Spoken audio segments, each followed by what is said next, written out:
And we were also dear friends with a very well-known international pianist, Stephen Nilsson. Went all over the world and played his glorious giftedness in piano. But when he was not playing, he lived in Dallas, dear friend came, and he played on our untuned piano, because who has time to tune a piano when your husband is going through chemo? And he would play, and Bob would be in his bedroom racked in pain. But Bob said that he felt no pain when Stephen was just playing for an hour or so. Welcome to Book Therapy. I'm your host, Kim Patton. There's no way to count how many books are floating around in this world. Some are decent, some are truly terrible, and some are great. Today we're going to take a deep dive into one great book. Together we will discover gems of truth and encouragement to help you face your current season of life. I'm ready, you're ready, let's get this party started. Hello, and welcome to another episode of Book Therapy. I have another wonderful interview coming up for you next. But first, I wanted to say that I started a new thing. It's called Substack, and it's a website. What, honey? I have to pass it by myself after you're done. You want to do it by yourself after I'm done? Yeah. Okay, what are you going to say? Can you say, go to Mommy Substack? Yes, I did. Okay, say it. I go to Mommy's Substack. I do it. Substack is a website where I'll be sharing what I've been writing about around the internet. There are some articles, essays, and also all of the new podcast episodes will be featured there. So you'll find some extra little tidbits, and it's free. You can subscribe at Substack. There's also an app, which is super fun because it's kind of like social media, but not exactly like social media. It's more of like a collection of a lot of people's websites and essays and articles. And there's so many wonderful people on there that I follow. And I always learn something when I browse Substack. Kissy. What? Kissy. It's squishy? Kissy. Squishy. Kissy. Okay. Can you say... enjoy the episode. Enjoy the episode. Okay, bye. All right, let's dive into the book. Today we are talking about Restored, Reconnecting Life's Broken Pieces by Cindy Brinker Simmons. And I'm so happy to have Cindy on the show with us today. Welcome, Cindy. Hi, Kim. So thrilled to be with you. This is going to be really fun. I think you and I have a lot of personality traits in common. I can already tell. You bring so much joy, and you've already brightened up my morning. So thank you for that. And I want to just start with a little bit of an introduction. I want you to tell me about where you live, about your family, and then we'll jump into the book. Yes. Well, Kim, again, I already feel that joy as well.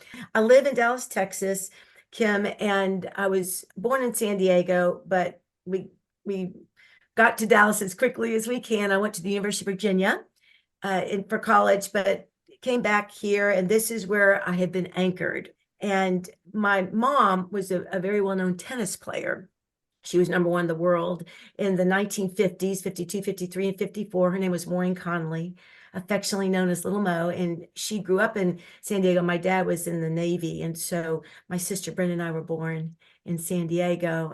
And she passed away at 34. When she was 34, even though she was invincible on the tennis court, Kim, for her competitive years from 51 to 54, she won Wimbledon 3 years in a row. She was the first woman, still the only American, to win the Calendar Grand Slam. There was one opponent she couldn't beat, and that was cancer. So she passed at age 34, and I really thought God was angry at me. I thought I had done something so bad, so terrible, so heinous that he was punishing me. So I had a little hole in my heart. And at age 12, but I began searching for God, and fortunately found the Lord at age 16 through the daughter of a pastor who worked for my dad.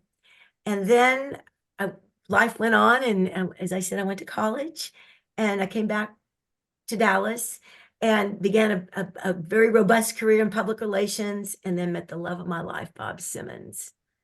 And we were living large, Kim, very involved in our businesses and ministry work, and in our church. And we had a little boy, William, the joy, the blessing of our life. and we're about to adopt a little girl. And then life struck again. With 4 terrifying words. Bob, you have cancer. And sure enough, 3 years later, with my little 9-year-old boy, William, at my side at that time, that had really jettisoned off our decision for adopting a little girl. We buried Bob. But this time, Kim, it was different because this time I knew that God. This time I knew that God wasn't mad at me, that he loved me with an unwavering love and outrageous grace. And even though I had that little hole in my heart still that had grown bigger with Bob's diagnosis, that hole was filled with Jesus. And so, and it allowed me to choose joy, even though my heart was breaking. So the difference between when I was 12, when I thought God was angry at me, having lost my mom, and then 33 years later, having Jesus as my Lord and Savior, still facing a life-changing, devastating situation, losing Bob. Life was different because I knew that Bob was cradled in the arms of Jesus. And it's hard for those left behind with raising my little boy as a single mom, but we had lots of community caretakers. We'll talk about that, but life is good. I started a nonprofit just out of my heartbreak from my mom's loss, and then Bob also had cancer. So it's just been a life work for me. It's called Wipe Out Kids Cancer, and I'm very involved with a foundation that's named after my mom, the Maureen Conley Brinker Tennis Foundation, and we further junior tennis in the United States and internationally. We put on tournaments, Little Mo tournaments of the best tennis players today, from Coco Gauff to Andy Roddick. We're played our tournaments and credit tournaments with being the first tournament they ever won. So life is good, and my whole focus is to speak the word of Jesus for those who are hurting, for those who have broken hearts, who are maybe in seasons of loss, of sorrow, of grief. Because suffering's a universal experience, Kim, and none of us are immune from the bumps and bruises of daily living. So that's why I wrote the book, Restored, Reconnecting Life's Broken Pieces. And you did a beautiful job. I feel like this book is a pep talk because each chapter is just infused with so much joy in the midst of the heartbreak. You give really practical advice. You take truths from the people who have gone before, whether it's Corey ten Boom or Johnny Erickson Tada or other greats that we know of in history. And you take those gems of truth and apply it to your situation, which helps us apply it to our suffering and the hard times that we go through. And you don't minimize our pain. I think that you've gone through great pain, but you don't make me feel like, oh, I haven't gone through that, therefore I'm not suffering. You really have grace and compassion for all types of suffering. And I felt that with every chapter. Thank you, because I wanted to be authentic. I wanted to be honest. I wanted to be transparent, because the pain will always be there. I think about Bob every day, but I'm healthy with it because we can't be victims. We've got to be victors. We have to move on. Life doesn't want us to stay in neutral, Kim, forever. Life beckons us on. Life beckons us forward, to move forward. And again, that's what my book is trying to do, is to help people move forward in victory and infuse hope and joy and encouragement in their lives. But thank you for saying that. One thing we're going to talk about is suffering in God's grace through community, because your community came alongside you in your tragedy and helped you with your son and helped you kind of pick up the pieces so that you could move on. And so the first thing we're going to talk about is how people were Jesus to you and how people are Jesus to us in our suffering. And I'm going to read this excerpt on page 116. You talked about Carol Kent and the way she had to suffer through the horrible news of her son murdering another man. And he did it to protect a child, but he still committed murder. And Carol and her husband have had to wrestle with that for years. So Carol Kent, the quote here is, she says, "Until I found myself flat out needy, I never understood what the power of community could do. It's people in the body of Christ working like a family to sit and cry with you, holding you, caring for your needs, finding a way where there is no way, listening, waiting with you as long as it takes. It's people being Jesus to you." So I want to ask you, Mm, What are some examples of the way people showed Jesus's love to you when you were suffering? absolutely. Life is relational, and we are called to action because God is he says in 2 Corinthians 1:3-4, that he's the Father of compassion, he's the God of comfort. So he's faithful and good in our times of need. So we then are duty bound, Kim, to extend that same reassurance and kindness, grace and care to encourage others. And we were at the end of ourselves. We were a family in crisis, Kim, and our friends came through. A dear friend of mine, her sister was sick with breast cancer and went through chemotherapy, and the only thing she could drink was a drink called Big Red to alleviate her nausea. So every time Bob went into chemotherapy, I had Big Red, cans of Big Red on my bench, just because Connie thought that would help. And we were also dear friends with a very well-known international pianist, Stephen Nilsson. He went all over the world and played his glorious giftedness in piano.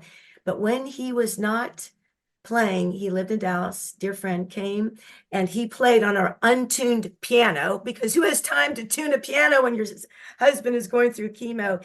And he would play, and Bob would be in his bedroom racked in pain. But Bob said that he felt no pain when Stephen was just playing for an hour or so. I mean, it was the hands and feet of Jesus. And Kim, we are called to minister to friends.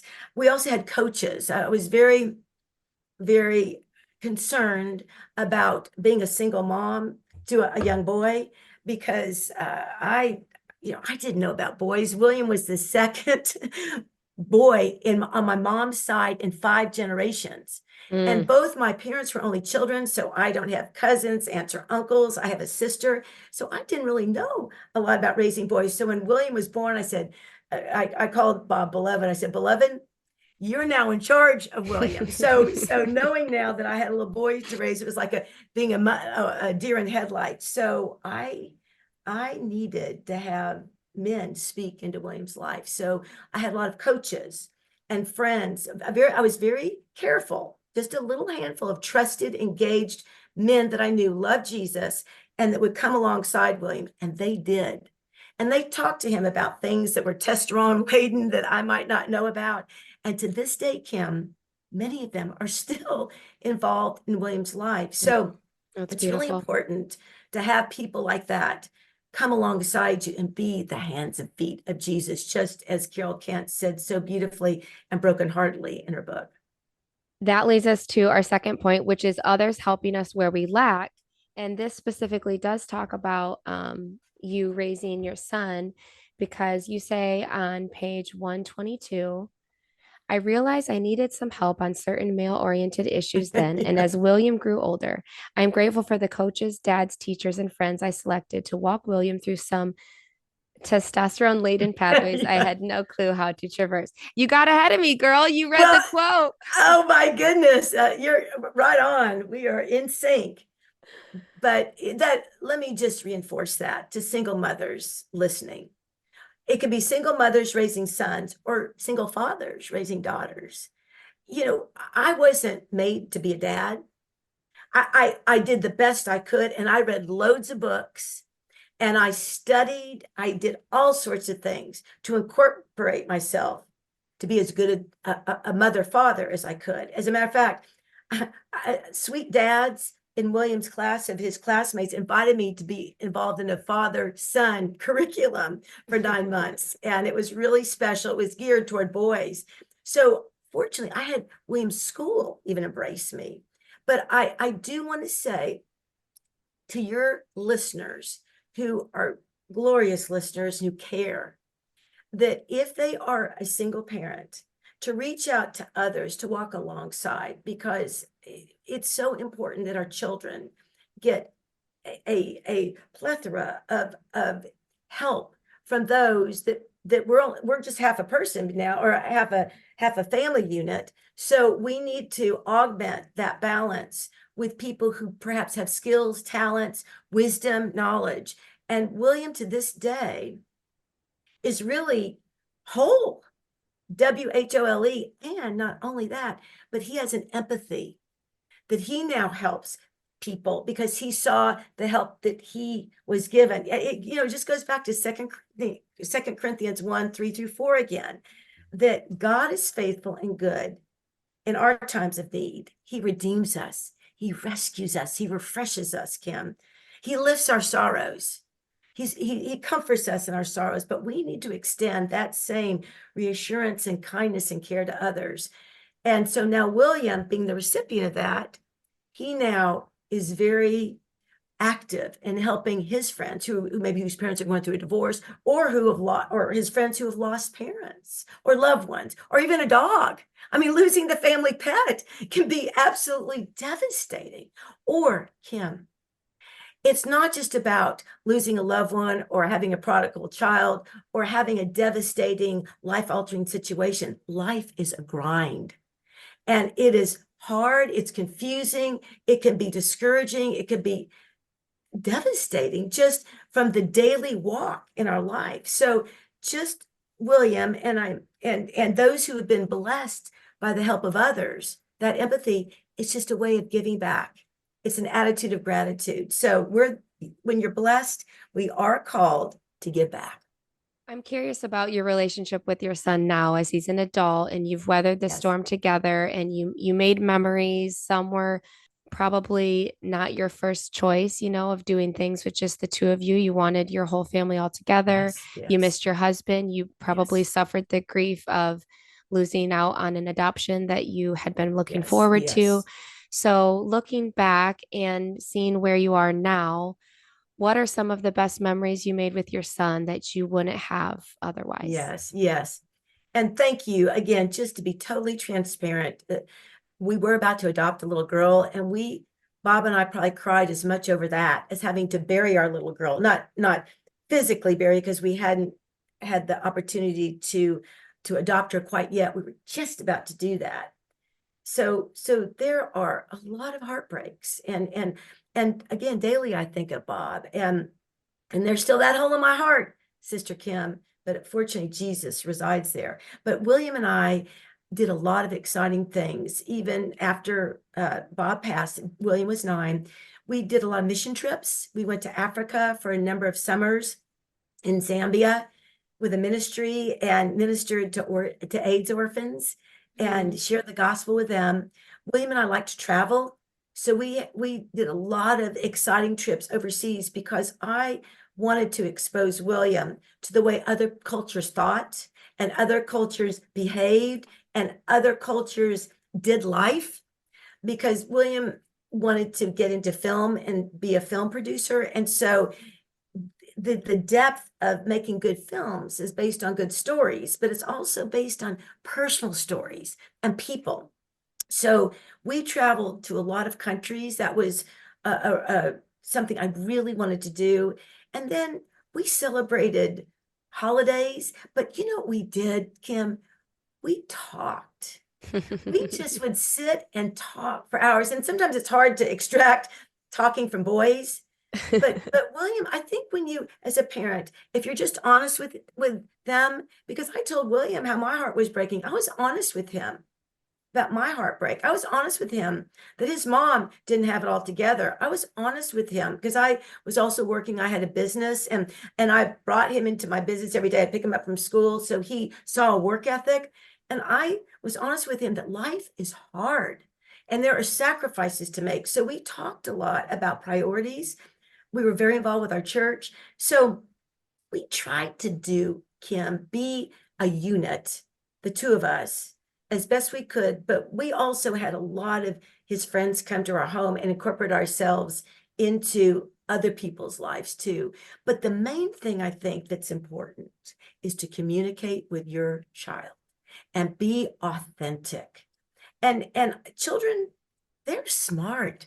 They're intuitive. They really are. As a matter of fact, my mom never mentioned that she was sick, because back in the 50s and 60s, when she was sick in the 60s, you just didn't talk about cancer. You didn't talk about those things. But as a little girl, I could sense that mom was sick. And I'd say, Mommy, are you going to die? I could just sense that, even though it was never discussed. Kids have an intuition about things. So share with your kids.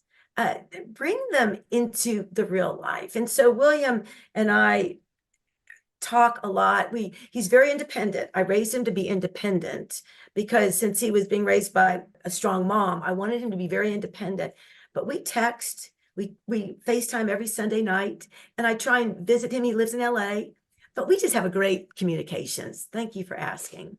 Oh, I love hearing that. I love hearing about the authenticity and honesty because I Yes. tend to be an overshare with strangers. And so you can imagine with my kids, they get a little bit more intel on what's going on with mom. That I probably didn't ask for it, but I say, "Hey, I can't not be honest with them. This is what's going on with me right now." Yes, And you're right. yes, They pick up on it and they they know already that do. something's going on. And so, my little daughter will put her hand on my shoulder and say, Oh, "Mommy, are you sad? Are you mad?" And I'll say, "Yeah, yeah, I yeah. am." And we'll talk about it. And I think that does develop empathy in them. Yes. And that's life, Kim. Life is hard. And what you're doing is you're helping your children recognize that we have to be adaptable, we have to have empathy, that life is not going to absolutely do everything that we expect it to do. There are curveballs, there are detours, there's derailment, and you're just preparing your children for life. Good for you.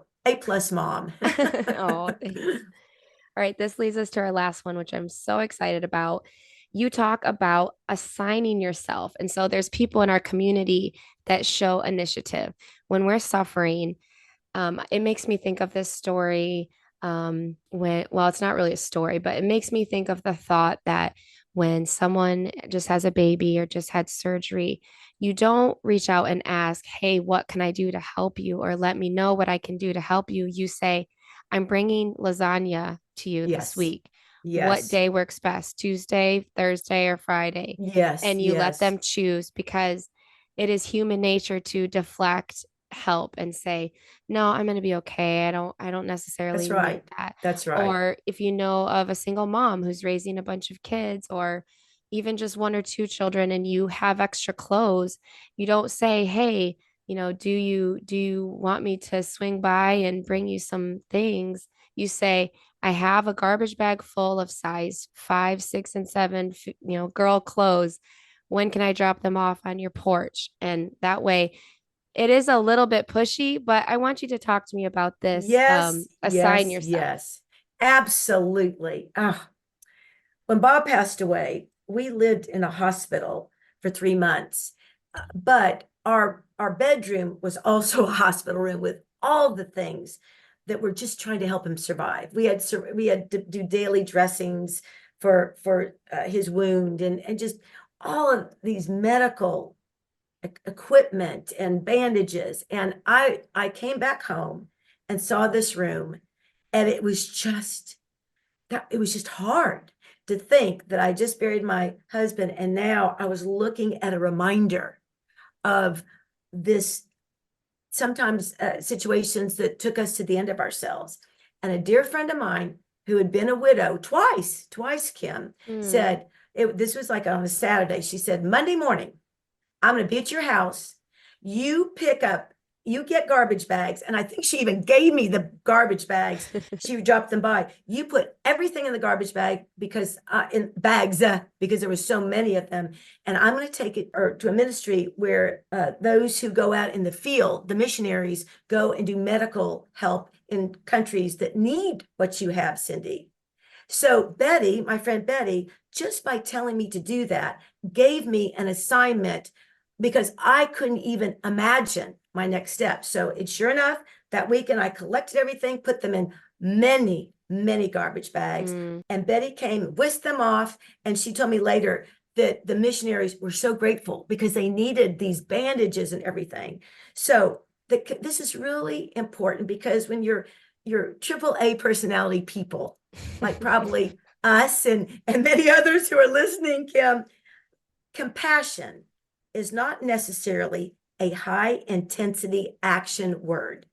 It can just mean sitting and listening because many times what happens is people say, well, I don't have anything to say. I have nothing, no profound wisdom or knowledge that if I talk to Cindy that could help resurrect Bob. I have nothing brilliant to say to help William move forward as he's focusing on a future without his dad. I can't say anything. So what happens is, to your point, Kim, people retreat. They retreat and they don't show up. So the important thing is just to assign yourself. It's a call to action to be part of what I call a rescue team. I was a woman in crisis and I needed a rescue team. By God's outrageous grace, I had a rescue team almost in tanks. You could almost see the tanks coming through my driveway. These people took the initiative to reach out to a very hurting widow and her young son, who it took me a while to get William to talk because he wanted to protect mama at 9 years old. Mm-hmm. So I would say absolutely to assign yourself and to show up, be present. Because again, showing up and being present is community.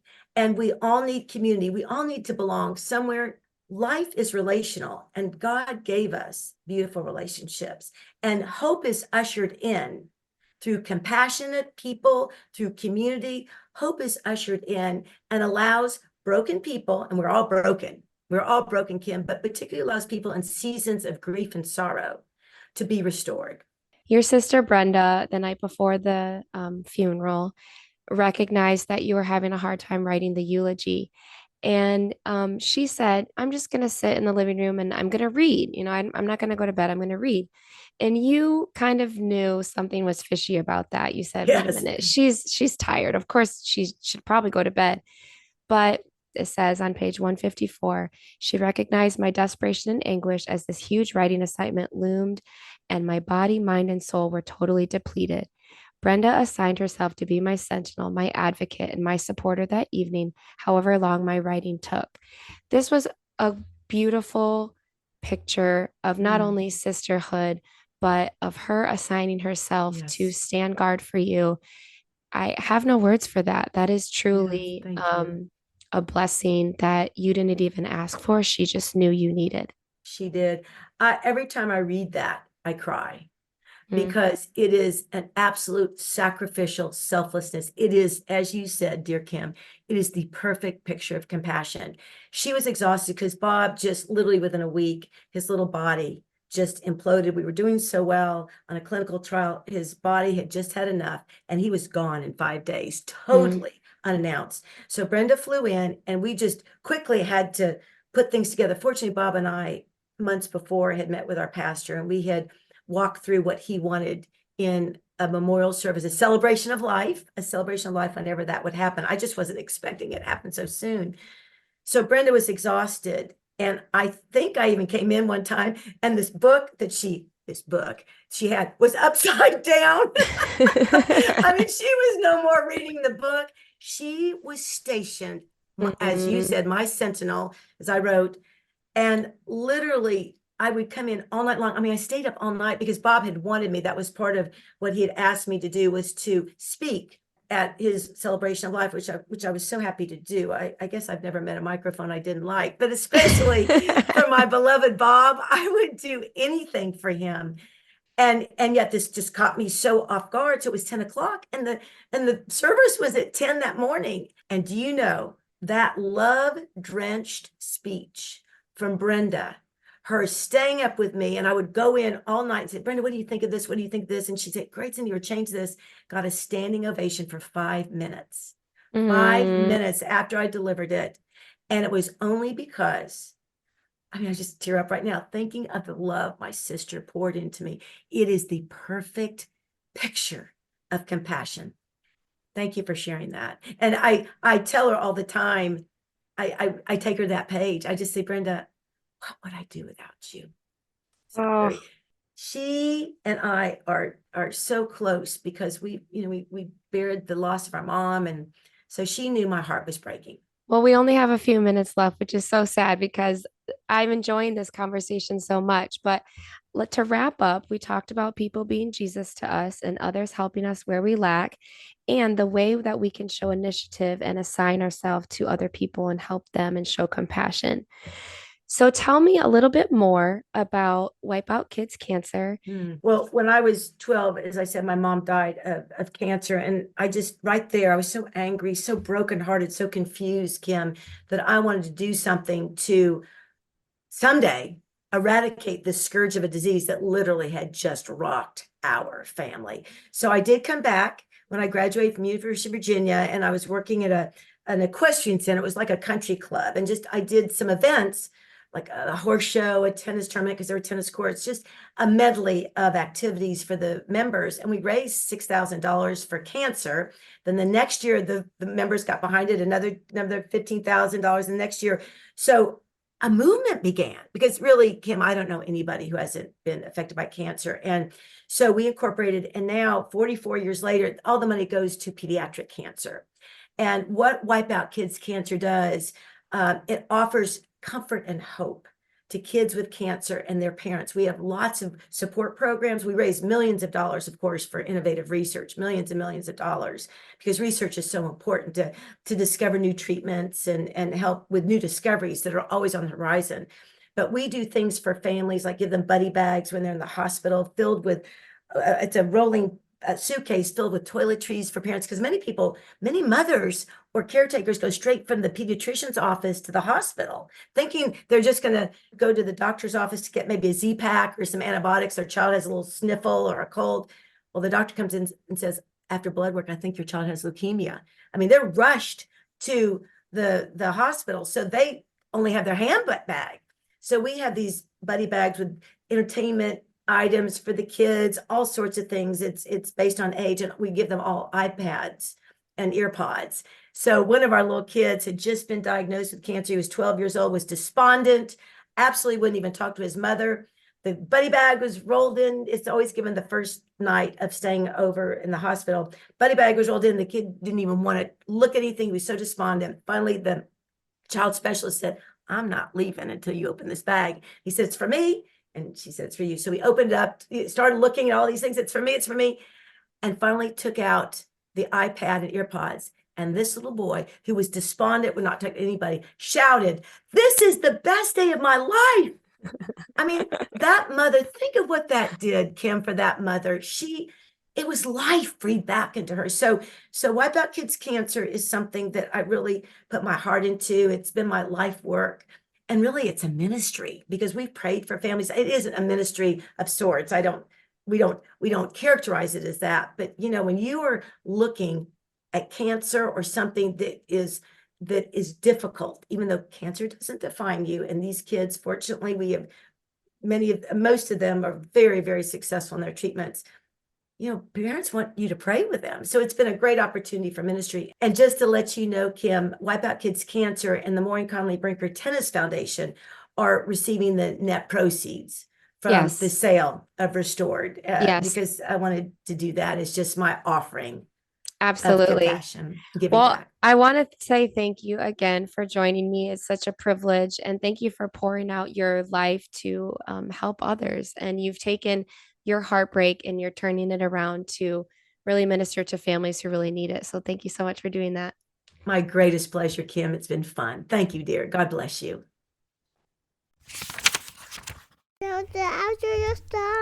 Thank you for listening to another episode of Book Therapy. Today we talked about Restored, Reconnecting Life's Broken Pieces by Cindy Brinker Simmons. Can you say Cindy Brinker Simmons? Cindy Brinker Simmons. Yeah, she was such a wonderful person that we interviewed today. If you want to check out her website.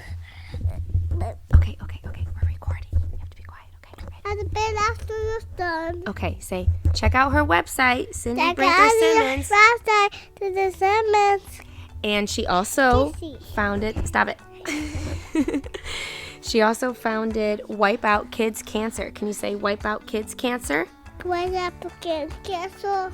It's a foundation and a nonprofit that helps kids fight cancer by providing buddy bags and encouraging the families.